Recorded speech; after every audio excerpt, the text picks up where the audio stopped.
Imagina esto, Toledo, 1478, las paredes de una mazmorra gotean humedad mientras un hombre llamado Diego de Salazar se aferra a su único consuelo, su silencio. Acusado de herejía por la Inquisición, este comerciante que ayer vendía especias en el mercado hoy enfrenta una elección imposible. Confesar crímenes que no cometió, o probar el toque de 4 instrumentos diseñados para hacer gritar hasta a los más valientes. Esto no es un cuento, es un recorrido por las herramientas del miedo que dominaron Europa. La primera, la Dama de Hierro, parece sacada de una pesadilla, una figura femenina de metal con púas en su interior, pero su verdadero horror no está en su aspecto. Los inquisidores la llamaban la confesora, porque nadie salía de su abrazo sin admitir lo que fuera. ¿Cómo funcionaba? Ataban a la víctima dentro, cerraban las puertas lentamente y esperaban.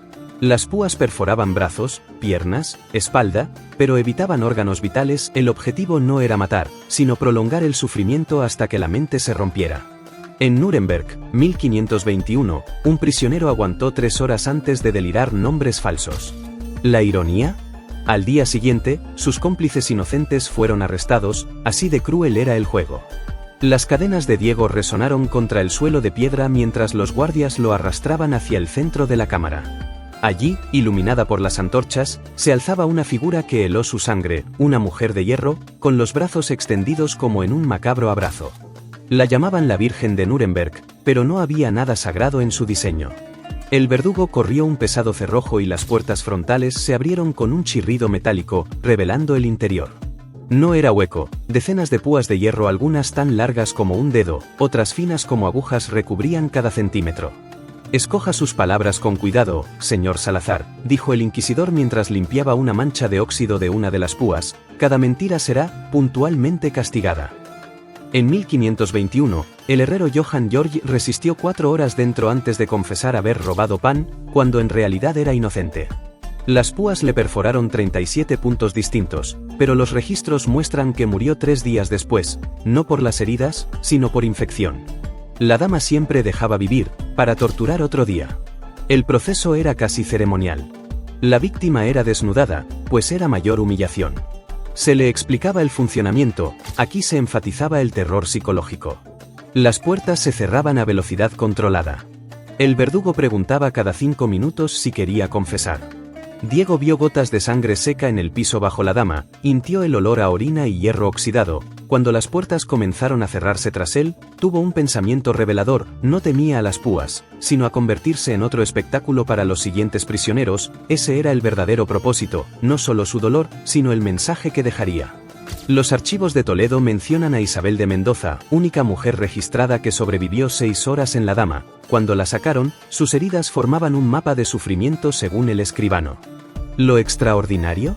Nunca confesó, murió libre, pero nadie sabe cómo logró semejante resistencia.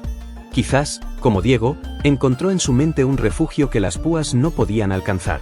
Mientras los guardias ajustaban las correas, Diego notó algo peculiar: una de las púas cerca de su rostro estaba doblada. Un defecto de fabricación, o quizás el intento de algún prisionero anterior por dejar marca. En ese momento comprendió que incluso estas máquinas perfectas tenían fallas. Y donde hay fallas, hay esperanza. En Sevilla, 1479, un judío converso resistió 2 horas antes de que sus hombros se dislocaran con un chasquido húmedo. La genialidad perversa del potro estaba en su gradualidad, no rompía, solo alargaba la agonía hasta que los ligamentos cantaban en falsete. Pero incluso eso palidecía ante la tercera maravilla del horror, la pera de angustia. Metálica y fría, esta herramienta cabía en una mano. Su secreto era un tornillo que abría sus pétalos dentro del cuerpo. En Zaragoza, 1482, una mujer acusada de brujería la sintió expandirse en su interior hasta desgarrar tejidos. Los inquisidores la llamaban la tormenta silenciosa. Cuando ocupaba tu boca, ni siquiera podías gritar. Su verdadero terror era la humillación, convertía la tortura en una violación metálica. Y justo cuando Diego cree haber visto lo peor, los guardias arrastran una tabla. Los inquisidores guardaban lo más brutal para el final.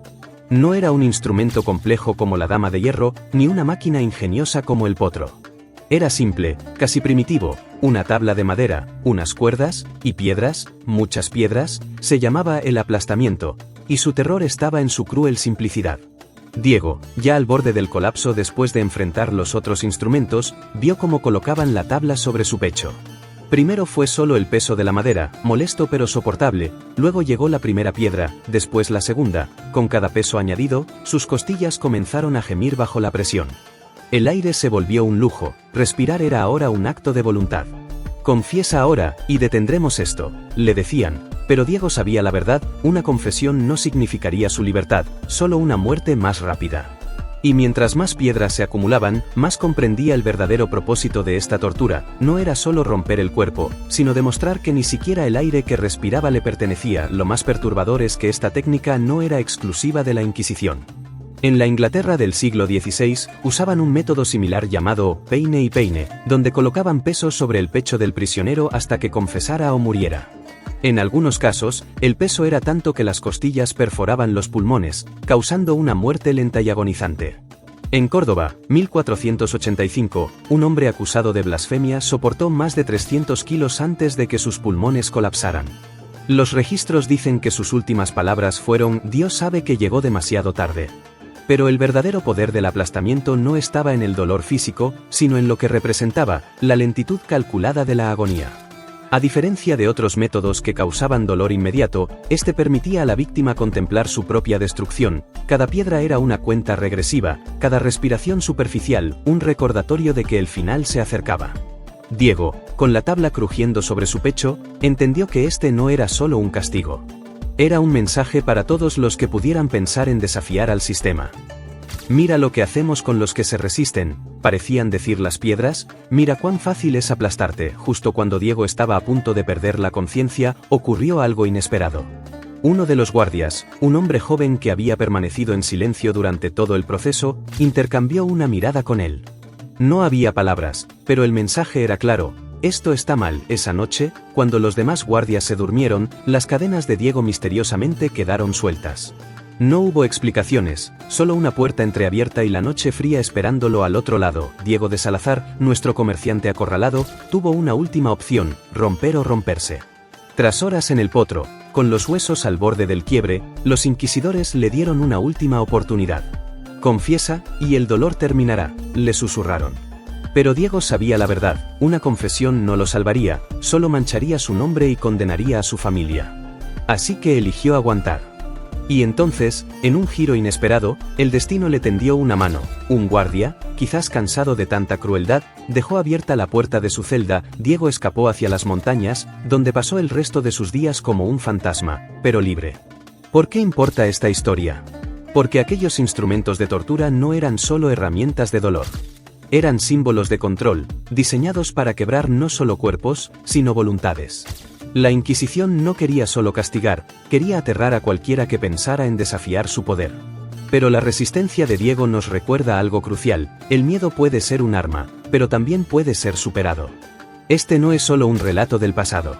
Es un espejo, porque cuando el poder quiere dominar, siempre busca la misma fórmula: el miedo. Pero la historia también nos enseña que, a veces, un solo hombre que se niega a doblegarse puede volverse imparable. Recuerda que la historia no se repite, pero siempre nos mira a los ojos.